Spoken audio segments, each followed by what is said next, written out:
전자제품을 사면 아무거나 누르면 안 돼. 사용 설명서를 잘 읽으면 얼마나 유용한 그러한 쓰임을 가질 수 있는지 몰라요. 하나님은 인간을 창조하시고 그 인간이 행복하게 살아갈 수 있는 모든 지침을 하나님께서 마련해 주셨는데 그게 바로 십계명이에요. 그러면 1계명은 무엇입니까? 오늘 읽은 대로 우리 3절 말씀 다 같이 한번 드리겠습니다. 3절 시작. 너는 나 외에는 다른 신들에게 내게 둘지 말라. 여러분, 신앙생활에서 가장 중요한 의무는 하나님을 바르게 예배하는 거예요. 여러분, 이 세상에서 하나님 없는 자는 소망이 없는 자예요. 십계명에는 그 순서가 중요합니다. 순서상 앞에 있는 것이 뒤에 있는 것보다 우선되게 하나님께서 주셨고 더 귀하게 여기라고 우리에게 가르쳐 주신 거예요. 1계명부터 4계명은 하나님과의 관계에 대해서 말하고 5계명부터 10계명은 사람과의 관계에 대해서 말합니다. 따라서 하나님과의 관계가 바로 세워져야 사람과의 관계도 바로 세워지고 하나님과의 관계가 사람과의 관계보다 우선되는 거예요. 우리가 소중히 여겨야 될 가치를 순서대로 우리에게 가르쳐 주는 거예요. 그래서 1계명부터 4계명은 예배의 가치,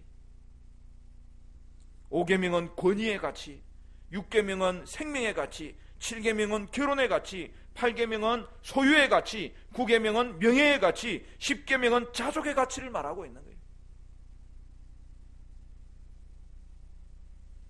따라서 하나님에 대한 태도가 사람보다 더 중요하고 사람에 대한 태도가 물질보다 더 중요한 거예요. 하나님보다 사람을 더 중요하게 생각하면 그것은 인본주의가 되고, 물질을 사람보다 더 소중하게 생각하면 그것은 물질주의가 되는 거예요. 따라서 죄는 뭐냐? 마땅히 소중하게 생각해야 될 것과 조금 가볍게 여겨야 될 것을 혼동하면서 살아가는 것이 죄인 거예요. 그러면 1계명이 요구하는 것은 무엇입니까? 웨스트민스터 소요리 문답은 잘 정의하고 있어요. 하나님만이 유일하고 참되신 하나님이요 우리 하나님인 것을 알고 그를 인정하며 그에게 합당하게 예배하고 영화롭게 하는 것이다. 따라서 성경은 참된 하나님을 알지 못하고 하나님을 바르게 예배하지 않고 영광을 돌리지 않는 것을 금하고 있는 거예요. 그러므로 인간의 최고의 목적은 하나님을 바로 아는 거예요. 그러므로 1계명은 예배의 대상을 먼저 분명하게 설정하라고 이야기하는 거예요. 그 대상은 하나님밖에 없다는 거예요. 따라서 1계명부터 4계명은 하나님에 대한 태도를 말씀하는 건데 모두 예배에 관한 거예요. 1계명은 예배의 대상에, 2계명은 예배의 방법에 관해서, 3계명은 예배의 태도에 관해서, 4계명은 예배의 시간에 관해서 말씀하고 있습니다. 따라서 1계명은 예배의 대상을 먼저 우리가 점검해야 되는 것입니다. 소유문답 출발할 때 제1문에 이미 이 이야기를 던졌어요. 인간의 최고의 목적은 무엇이뇨? 할 때에 인간의 최고의 목적은 하나님을 영화롭게 하고 그를 영원토록 즐거워하는 것이다. 인간의 최고 우선순위는 하나님을 영화롭게 하는 예배라는 사실이죠. 그런데 그것이 무엇과 관련이 있어요? 하나님을 즐거워하는 것, 그것과 연결된다는 거예요. 예배와 즐거움은 같이 일어나는 거예요. 그 말이 무슨 말입니까? 예배가 바로 인간이 가지는 즐거움의 근원이라는 거예요. 하나님 예배하는 즐거움에서부터 인간의 모든 즐거움이 출발된다는 거예요. 하나님을 영화롭게 하는 것과 인간의 행복은 같이 가는 거예요. 하나님을 영화롭게 하는 자는 그의 인생 가운데 즐겁게 하는 모든 행복이 새롭게 되어지고 그것이 출발되고 그것이 누려지고 그것이 열매가 되는 거예요. 하나님을 영화롭게 할 때 거기서부터 인간의 즐거움이 나오고 기쁨이 나오고 행복도 바로 거기서 나오는 거예요.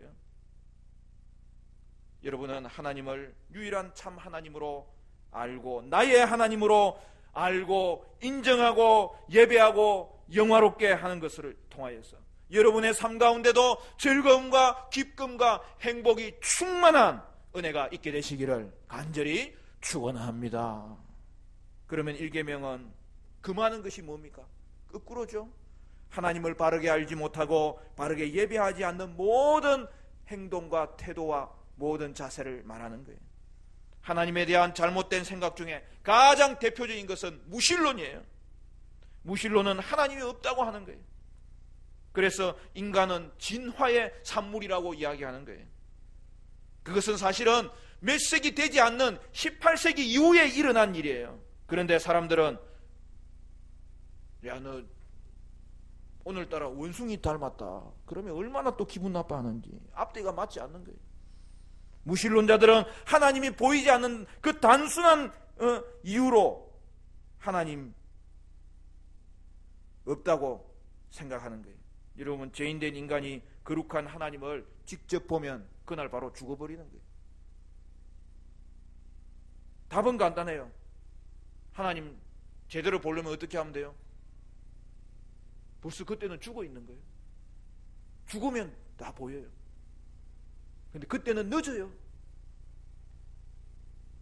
보이지 않지만 존재하는 것이 너무나 많아요. 태양빛도 맨눈으로 보지 못하고 바람도 자기 눈으로 관찰하지 못하는 그러한 인간이 이 천하 만물을 만드신 하나님을 여러분 제대로 보겠다는 것이 말이 안 되는 거예요. 성경 말씀에 하나님이 없다 하는 자들을 어리석은 자라고 이야기합니다. 그 외에도 성경은 불가지론,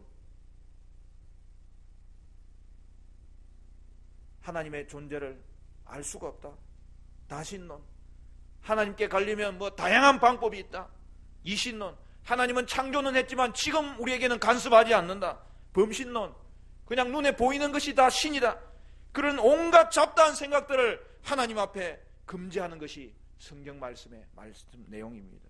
그래서 1계명은 우상 숭배를 금하는 거예요. 우리가 단순하게 생각하면 2계명이 우상 숭배를 금하는 것 같지만 2계명은 우상을 만들지 말라는 계명이에요. 바로 우상을 금하는 것은 1계명과 관련된 거예요. 보이지 않는 하나님을 인간의 상상으로 만드는 것이 우상입니다. 그러면 문제는 오늘날은 사람들이 눈에 보이는 우상을 새기지 않으면 그만이냐?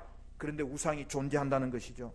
하나님 대신에 다른 어떤 것을 하나님처럼 가치 있게 여기고 사는 것, 그게 우상 숭배입니다. 성도는 다른 어떤 피조물보다 하나님을 가장 귀하게 여기고 존중하고 사랑하고 기뻐하고 즐거워하며 자기의 인생의 목적으로 삼을 때에 그것이 바른 신앙이고 하나님께서 그들에게 주시는 행복의 출발을 가지게 되는 것이죠. 반대로 불신자는 하나님보다 다른 피조물을 더 좋아하고 가치 있게 여기는 사람입니다. 그것이 우상 숭배고 다른 신을 섬기는 거예요. 우리는 1계명에서 나 외에 다른 신을 섬기지 말라고 나 외에를 강조하는 그 의미가 무엇일까요? 여기서 나 외에라는 말은 내 앞에라는 말이에요. 우리가 하나님 앞에 서 있다는 거예요. 하나님 다 보고 계시다는 거예요. 하나님은 여러분을 지금도 주목하고 계세요. 예배하는 자를 찾고 계세요. 하나님은 여러분의 행동을 보고 계세요. 여러분의 생각을 알고 계세요. 따라서 하나님이 받으셔야 하는 존귀와 영광과 존중과 가치의 높임을 다른 대상에게 쏟을 때에 하나님은 그것을 얼마나 불쾌하게 여기시고 싫어하시는지를 1계명을 통해서 보여주는 거예요. 내가 지은 피조물을 지은 그분에 대해서 영광을 돌리지 아니하고 거기에 대해서 집중할 때 하나님은 싫어하신다는 것이 나 외에 다른 신을 두지 말라는 거예요.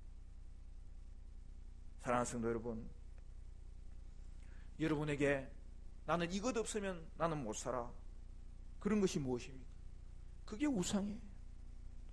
성도는 하나님 없이 못 살아야 되고 하나님이 전부여야 되고 하나님이 내 삶의 목적이 되어야 되는 것이죠. 내게 우상이 되어 있는 것이 무엇입니까? 그것이 물질입니까? 쾌락입니까? 명예입니까? 지위입니까? 취미입니까? 사람조차도 내게 우상이 되어 있는 것은 아닙니까? 사랑하는 성도 여러분, 우리는 하나님이 전부인 사람이에요. 형식적으로 예배해도 하나님 외에 다른 것을 더 사랑하면, 그걸 더 귀하게 여기면, 거기에 시간과 물질을 사용하면, 그것에 마음이 뺏기면, 그것을 기쁨으로 삼는다면 그게 우상 숭배고 계명을 어기는 거예요. 여러분은 오직 하나님과의 바른 관계 안에서 행복을 누릴 수 있기를 간절히 축원합니다. 왜냐하면 우리는 하나님의 형상으로 지음받았기 때문에. 여러분을 가장 잘 아는 분이 하나님이세요. 여러분은 하나님께서 지으신 그 목적이 무엇인지 하나님 앞에 가서 물으시고 하나님께 예배하는 은혜의 사람들 되시기를 간절히 소원합니다. 여러분은 하나님이 가장 귀합니까? 하나님이 여러분의 전부입니까? 여러분은 오직 하나님을 영화롭게 하는 것이 인생의 목적이 되어 있습니까?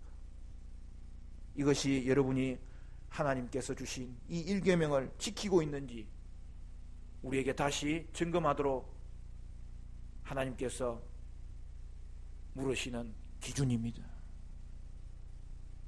오늘 이 새벽에도 다시 한번 이 말씀 붙잡고 하나님을 최우선으로 사랑하는 복된 자리에 저와 여러분이 설 수 있기를 주님의 이름으로 간절히 축원합니다.